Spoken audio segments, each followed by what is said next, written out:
the competitive side of gaming. Very smart about competitive gaming. Okay. That's not something you often see studied in schools, not something you see paid attention to at the highest level of academia, but they're incredible. And of course, the recipient, if any of you are using the premium stream to watch this Evolution 2013, 100% of that is going straight into the NYU Game Center to help us send somebody else to school to help make some more incredible games for us. So big shout out to those guys and everybody on the premium stream.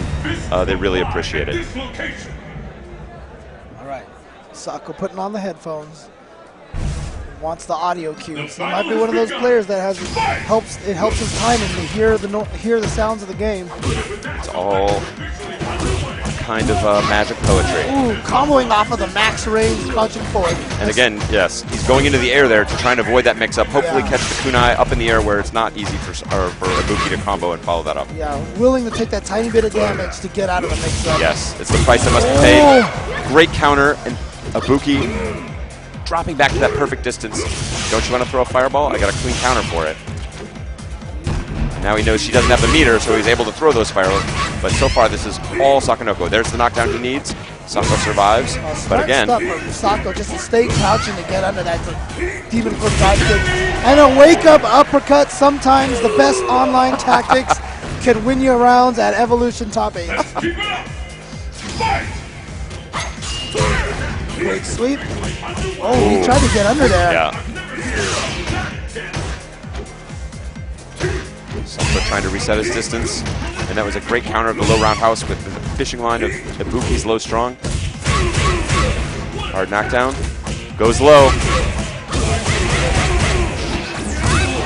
Fancy. Close to stun. There it is. Let's see how Sako's going to finish this off. Just right into Ultra. Straight into raw Ultra. Now Akuma, of course, a character with lower health than most characters in the game, so this should be enough to finish him off and give Sakonoko the first game over Infiltration.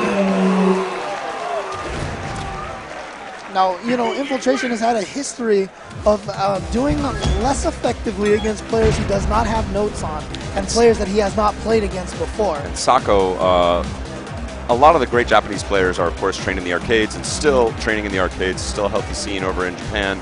Sako is sort of a mysterious mountain man who lives sort of elsewhere, so a bit of an online warrior. Even a lot of the great Japanese don't have as much direct experience against this guy. It's a little harder to find a huge amount of intel, yes. And also another thing is Sako, his game style is just so unorthodox compared to a lot of other players. There's a certain kind of cool calmness to his game that I don't see in a lot of other players. Very, very difficult to fluster this guy. He's been around for a long time, and that experience is really paying off. But right now, Infiltration may have gotten a read because look at this. Mix-up is still a mix-up. Burns the meter just to keep that pressure going, and it pays off. Able to close it out against Sako in round 1 of game 2. What will happen now? Fight!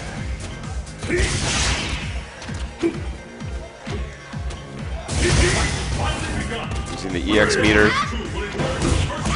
one of Akuma's great strengths. Good block. That standing forward kick hitting so much further than it looks, and it catches him with the overhead. Oh, gets him low. Look at this relentless pressure, but Infiltration knowing he can focus and get past the third one. Oh, here we go. Just a little bit too far outside of the corner, but he closes it out with a throw. Just a walk-up throw. Explosive. You don't see a player like Infiltration get scared and block, and Sako just taking advantage of that defense from Infiltration, getting right in there. Hori Sakonoko don't scare. This guy's been around. The block. Oh, great cross-up. This is going to be a huge, insurmountable lead. He's burning that meter, gets the hard knockdown, fakes the jab. Oh, I love it. Speaking of throws, he said, oh, you scared me, now I scare you. So.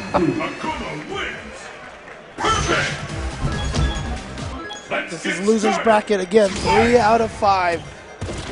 Only 2 players remain in winners. Great counter, risky kunai there. Good backdash. Avoid that mix-up. Great clean counter on that focus attack attempt. Oh, wow. Sako almost had that red and punish whip throw. He's not let Sako get a word in edgewise. He's trying to generate a little easy offense, a little approach with the focus attacks. They've been massively punished every time. Here we go. Good block. And I mean, Ibuki is one of those characters who can kill you in one sequence. Not going to happen here. One successful block from Infiltration on that kunai. Quickly ends Sako's hopes. For that round at least. Let's see if Infiltration can keep this up.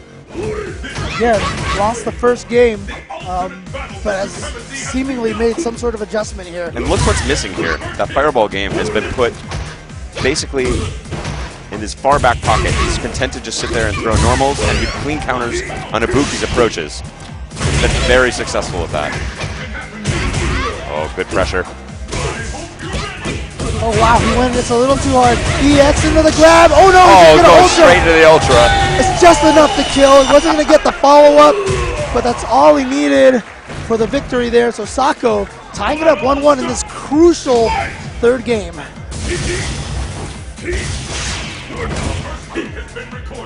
Infiltration so composed. The fireballs present a little bit of offensive power for Akuma, but they also present a liability against Ibuki. So he's content to just sit back there and counter her attempts at aggression. Smart.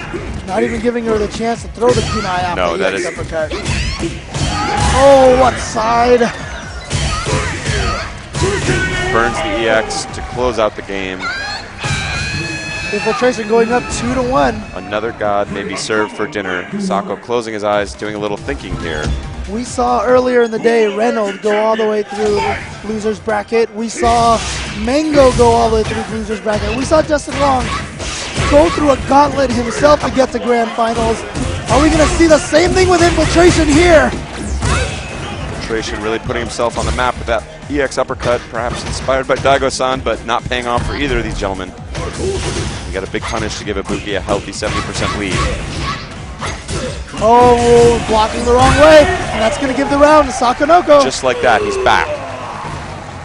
That's the danger of that Ibuki vortex right there. Just once he gets that knife in you, and especially if you can distance it in a way that he doesn't know what side it's going to be on, impossible to predict.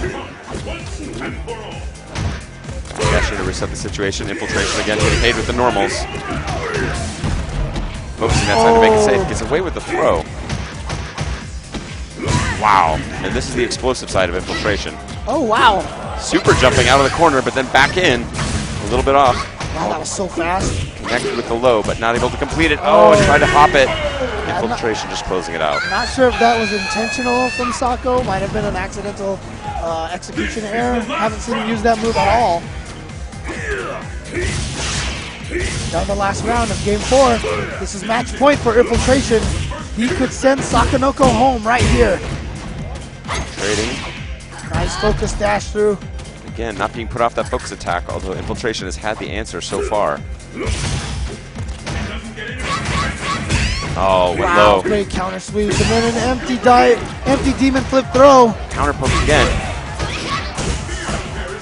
Wow, answering back, you got pressure, not afraid, coming right in. From the front, and this should be it, and Infiltration is going to take it over Sakonoko. A second god slain by the Korean machine, Infiltration. Infiltration is going to be known after this tournament as the God Killer if he can keep this up.